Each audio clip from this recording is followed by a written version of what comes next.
if they're trying to move forward without contracts and without anything in writing, it definitely is a big red flag. If you're thinking about remodeling your home or building new anytime soon, here's 6 tips from an interior designer about working with a contractor to help your project go as smoothly as possible. First thing I want to clarify is that this is not a video bashing contractors. Contractors are experts. I just want you to know, as somebody who has worked closely with contractors for the last 6 years, the type of information that you can ask for and that you can provide to help your project go super smooth and help avoid miscommunications. The first tip that I have is just getting as much as you can in writing in the initial steps of your contract. You can have a timeline of the project included, a payment schedule. Now, of course, these things may need to be adjusted as the project goes along. Usually any changes in timeline or payment will be given to you as what's called a change order, which is also in writing, so it's very clearly understood from both parties what the change is and what's happening. But from the very beginning in the contract,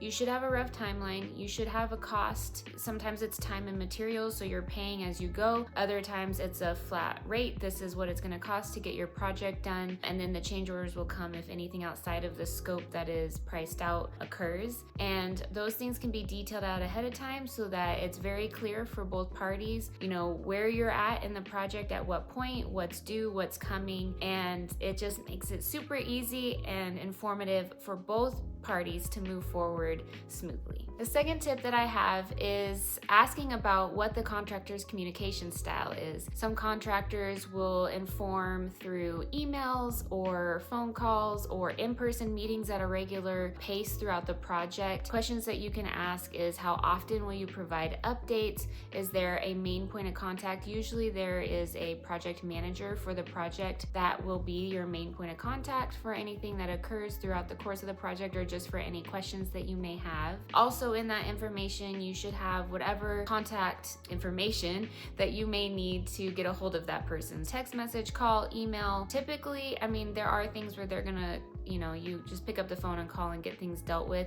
But I do love to have an email thread of information exchanges that are happening, just so that if something does get missed or overlooked, there's a clear line of communication that you can go back to that says, hey, this was communicated, or oh my gosh, I didn't communicate that clearly, I'm so sorry. And the more clarity in communication and the more communication that there is, the smoother that the project can go, the more you can pinpoint where the miscommunication is and have something tangible to move forward from. Another tip that I have is just checking references and past work from your contractors. I would say this the same for interior designers, or really anybody that you're paying for a project. Just see their past jobs. If you can't see them in person, pictures are great, although typically pictures can maybe hide some flaws in the detail of the work. Obviously, the ideal would be to have a personal reference for that person, that contractor, that trade. But if not, just ask for references. They should be able to give you a phone number of people that are willing to vouch for them, potentially even see the project ahead of time, especially if these are really big major projects. Definitely do your due diligence. Look them up online, see what reviews have been left about their company if there are any. And then of course, just having good conversations beforehand. Don't sign anything without knowing clearly what to expect from them, and making sure that there is a contract and things written and signed is huge. If they're trying to move forward without contracts and without anything in writing, it definitely is a big red flag. So another one I have is just asking about what the payment schedule is up front. And I kind of touched on this because it should be in the contract, but you just want to be really clear on what the pay schedule will be. So if it is time and materials, what that means is you will get like a monthly bill of, this is how long we were on your project, these are the materials that we purchased, and then you're paying month to month or however it is worked out with your contractor. Other contractors will have flat rates that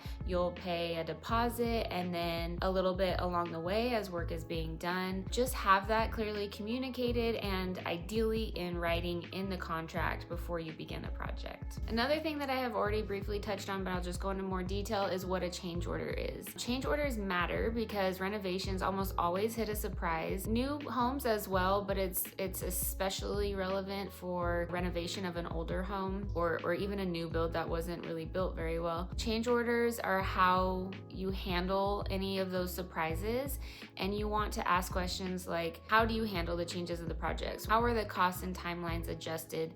Do I get something in writing? Having that information ahead of time so that you know that that contractor will provide you with those change orders. There will be a written agreement before the work is done. You never want a contractor that just goes and does a $10,000 fix and says, hey, it needed to be done and now you're responsible for it, without you knowing ahead of time that that was happening. So clarifying that you will get change orders and what those change orders look like and what is provided in those change orders is another great thing to talk to your contractor about before hiring them. And then lastly, I just kind of want to touch on why it's really important to clearly communicate to your contractor what you want done for the project. I think this is the biggest area for miscommunication to happen. And even in my own experience as an interior designer, I really started out without a large knowledge base. I knew construction. Long story short, my background's in fashion design, my degree's in fashion design. My mom was a general contractor for 30 plus years. I was in the industry. I had done my own home remodels, and eventually I just transferred into the interior design realm. But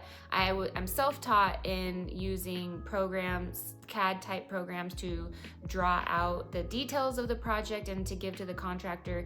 And I started out very much just like picking finishes and verbally communicating to contractors. And oh my gosh, can I tell you the difference between back then in the very beginning when I was getting started and trying to communicate to contractors, and now where I have huge documents, per room of everything that they need. I'd say 90% of what they need to know as far as finishes, layouts, electrical, grout colors, any measurements that I could possibly provide. Everything is super, super detailed so that the contractor has very few questions that they can't answer without looking into that document. I get way less calls to job sites now because of that, because so much information is provided ahead of time in that document. Now, there are always things that will come up during construction. There are always little things that may either get overlooked or have to change throughout the process. But the more that you can provide ahead of time, the better.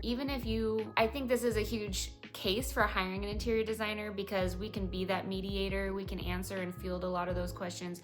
We can dispel a lot of those questions from happening from the very beginning because we have the detailed document that we're providing to the contractor. But I totally understand not having an interior designer, moving forward without one. And so whatever you can document and give to the contractor in writing, even if it's just a Word document with links like, this is the tile that I want to use, this is the colors that I want, inspiration pictures, and really well thought out in writing what you love about the inspiration pictures, what you're expecting out of the work, anything that the contractor then can draw up for you. A lot of contractors are kind of a design build contractor, so they can give you some rough sketches or drawings or information ahead of time as well. Again, it all really goes back to, what do you have in writing? What is clearly communicated ahead of time? Because anything that is not clearly communicated ahead of time, it will come up at some point in the project. Sometimes it's last minute and it becomes very stressful. And hire a designer if you can, because that's what we love to do. That's what we do. That's what we're hired to do. And we already have the answers. A lot of times we've been in the position before, so it's easier for us to answer than a homeowner may be. Again, just know that whatever you can communicate to your contractor ahead of time, and the contractors love that. It's not about not trusting your contractor. It just gives them the ability to move forward without having a bunch of questions that they need answered. It's still trusting the contractor to do their job, but eliminating the room for error. I hope that this is super helpful for you in moving forward with picking a contractor, moving forward with your project.